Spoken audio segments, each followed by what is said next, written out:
ప్రజా Telangana TV news ఈరోజు జగిత్యాల పట్టణంలోని జెండామైలకు చెందిన బీఆర్ఎస్ సీనియర్ నాయకుడు ఖాజా మొయినుద్దీన్ గారు గుండెపోటుతో మరణించడం జరిగింది.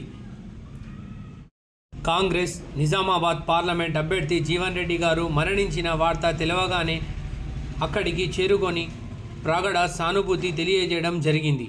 వీరితో పాటు కాంగ్రెస్ నాయకులు పాల్గొన్నారు. మన్సూర్, నెహాల్, కమాల్, అఖిల్, కాజిం అలీ, జలాల్, అజీజ్ తదితరులు పాల్గొనడం జరిగింది. వీరితో పాటు బీఆర్ఎస్ నాయకులు అబ్దుల్ ఖాదర్, ముజాహిద్, అమీన్, గట్టు సతీష్ తదితరులు పాల్గొనడం జరిగింది.